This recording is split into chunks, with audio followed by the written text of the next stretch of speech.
me say abe. Pay me na inti me na me nya ahu sepe. Okay, woy.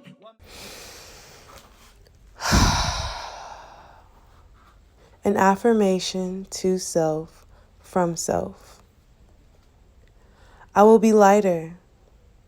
Like nature, I'm budding new leaves, stretching my thirsty roots and finding nourishment in interactive coexistence. Finding replenishment in the ever-changing seasons of life. I am wild and free, yet such a tame beast. My only desire is to be. Happy New Year. Deeper version of me I was hoping to see. Deeper part of me. Today is Tuesday, January 4th. And yeah, I guess I just wanted to share with you guys my thoughts from the day. Usually when I wake up, I have this thing with whoever I happen to like share space with, whether it be like a friend, my mom, a partner, and I call it like early morning church. Basically, it's like when I wake up with the thoughts thoughting and I'm like just ready to like kind of dive into like some level of, I would say, like critical dialogue. So I would just like to give you guys the word that I received today and like kind of just like what I've been unpacking as this year is getting started, or as we have rolled into January. I'm gonna just be reading off of my notes, my diary, my journal, and then just kind of like filling in the parts that I think that people wouldn't really understand. So I said, been in the mountains, practicing stillness. Stillness is very interesting in a world where motion is a constant. What is stillness? An ability to negate the pace and become the observer. And so I kind of got into like this whole dialogue with my partner about like what does being the observer entail, and is that ever objective or subjective, and what does that mean? And observation does not absolve perspective, right? So let's imagine we're living on a grid, right? And say this paper is the grid, and I'm standing on this intersection and you're standing on this intersection. We both can be observers from our designated perspectives and still be observers, right? So it's like the two can coexist. Like there can be more than one type of observation existing at a time. And we kind of just started to unpack the weight of being an observer to an extent, and like growing your awareness, and how having had my run with like psychosis, and how after experiencing that, a lot of people can be off-put, esoteric type of knowledge or just energy because it overcame you or it was too much at a point. Being an observer to your thoughts, being an observer to your environment, and then from that place of observation, being able to respond. All right, so in this context, we were kind of talking about even like meditation, and I was talking about how honestly, I never stop my internal dialogue during a meditation. It's more so I'm no longer following each thought down its own rabbit hole. Like I'm finding this place of observation where I allow myself and my brain to be, right? Because it's not by force.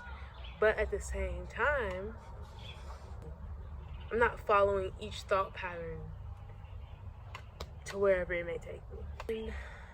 And I thought that was really interesting about the harmony that stillness and motion create together. Yeah, so then for some reason we started to talk about my mom, right? Because my mom always had some like really cool things she says. I was reflecting back to when she said, it's a quote from a movie, I forgot the movie, but maybe I'll put it somewhere here. You either choose the ball or you choose the sword. Like sometimes when I'm getting overwhelmed with the reality of this fight to be every day, this fight to, I would say, take up space and feel deserving. You know, going against all these systematic oppressions, right? My mom always says that at least when it comes to judgment day, we won't say all we did was sit back and cry. And I always find that powerful too, because be moved enough to take action, right? So in your observation, don't just stand there and become maybe a puppet, or just, you know what I mean, allow yourself to become so desensitized or numb to the reality of what you're seeing that you no longer feel called to action to disrupt these systems in whatever capacity you can. And as we move through talking about disrupting systems of oppression, these boxes of containment, choosing that path, this one TikTok creator that I really enjoy, I'll also tag them somewhere, but they said something about like, I think to deconstruct, but I like to say to be a matrix, honestly, because it's really no escaping your own reflection. So it's really just about mastering or decoding it to whatever extent, whatever way you want to say it is. But to be a matrix, you have to choose to negate the comfort you once saw and was fed, and be open and flexible enough to create your own sense of self. And a large part of that creation is like faith, you know what I mean? And trusting the process and trusting, because a large part of what this year has shown me is like, when you think you've been through it all, there can be some more. Not only can you get through that, you'll get through the thick of it time and time again because you've gotten through it before. And so really it's this tweet going around. It's like, how many times you have to be broken until you realize you're unbreakable. And that my mindset going into this year, man, I definitely feel like I'm on a path that requires a lot of faith and belief and trust. And even when you literally may not see a way, believing and knowing that a way will reveal itself, because this was a path I was called on to. When you're living honest to yourself and allowing that natural recalibration process to show you what's up, you find the ease in doing what you're moved to do, because you already know what you're moving towards. You already know what you've been calibrated to. Through that observation, you've learned the separations of self. Like, this is the difference between me and that because of this. And that's my line, that's my separation, right? Through observing these different separations of self, you also create choice and opportunity. Giving yourself the time to sit back, reflect, observe, recalibrate, decompress is necessary. This takes me back to even earlier today when I was talking to my friend Mally. She was saying that she really salutes me in Jahwi coming up here to the mountains. And instead of starting this year feeling like I need to run as fast as possible, right? Realize this is the long game, right? This is a marathon. You don't start the marathon on the day the marathon starts, busting out the front lines, going as fast as possible. No, you'll burn out, right? The preparation for the marathon starts way before the day of the marathon, right? And part of that is conditioning your mind, your body, your soul, that calibration process, observing yourself, doing the motions, right? Practicing and creating space for like rest, relaxation, reflection is necessary for the recalibration process.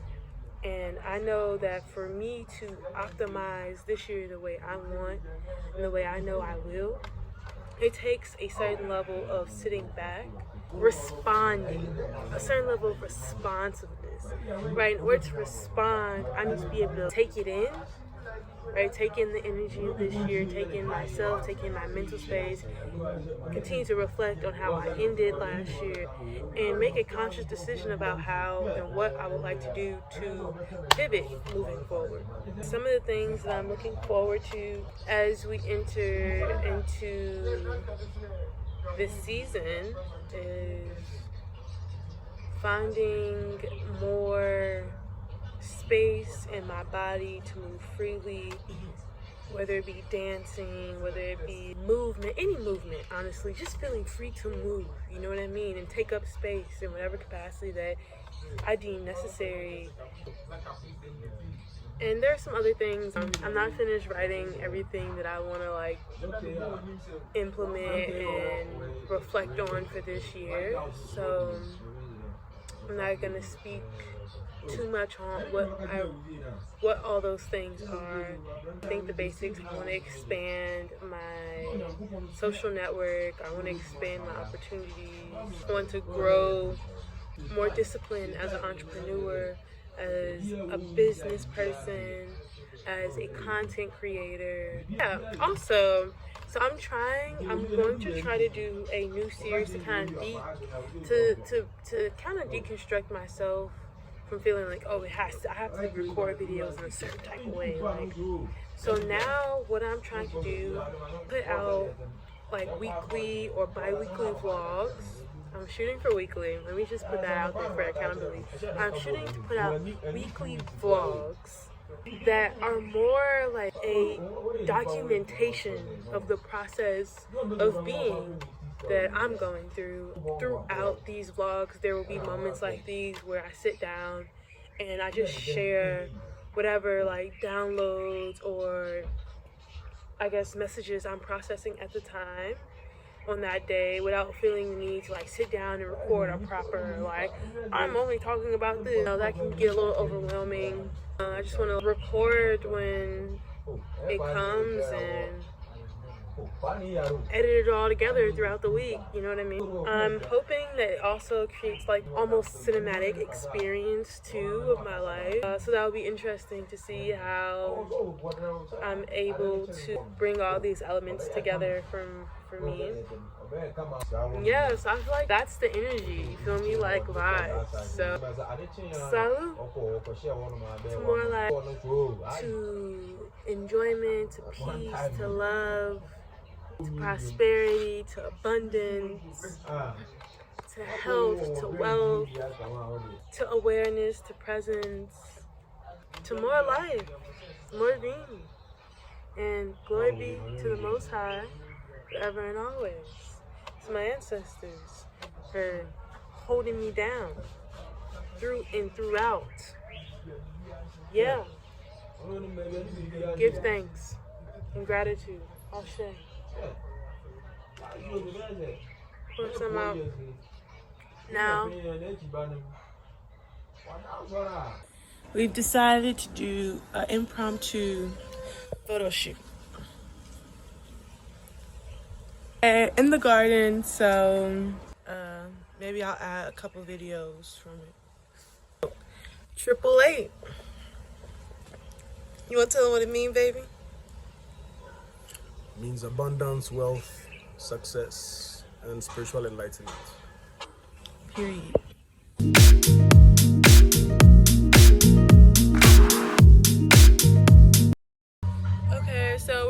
go to the Black Star Festival. Makeup is already sweating, bro. Like, I'm literally so hot. Yeah, that's what we're finna do.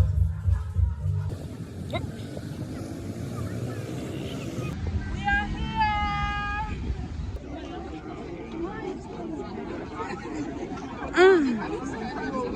here! Of course, we're on CP time.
Even when the condition is critical, whether living in middle. Rock, love, just again. The TV got us reaching the stars. Nothing much.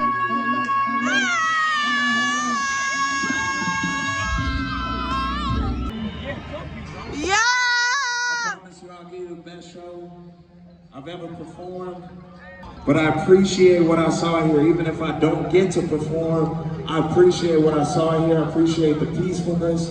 I appreciate the welcoming spirit of the people of Ghana. I appreciate everybody that worked all day and all night setting up this whole festival for us. I appreciate every artist that got on stage. And I just want to say, stick around. You'll know when you get there. Thank you, guys.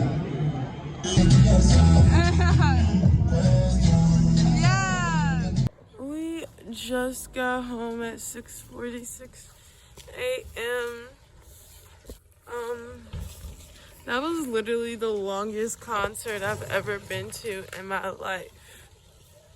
Like, Erykah Badu was on stage at like 4 a.m. We had fun. It was beautiful.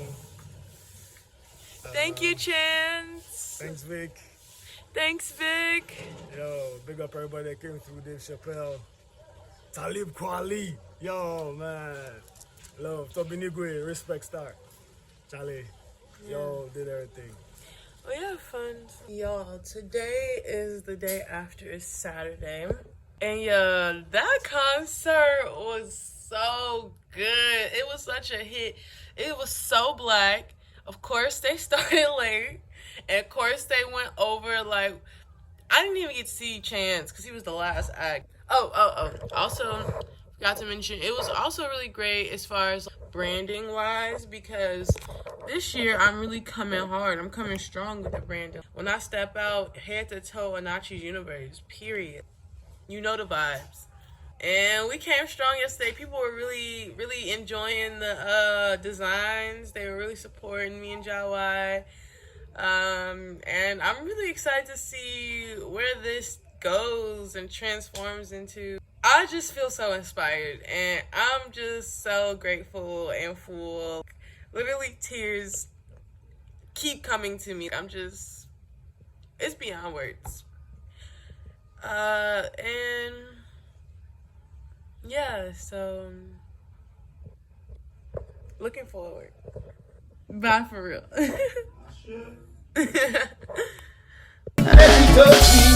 I hold me close on a night like this. From it cold and your touch I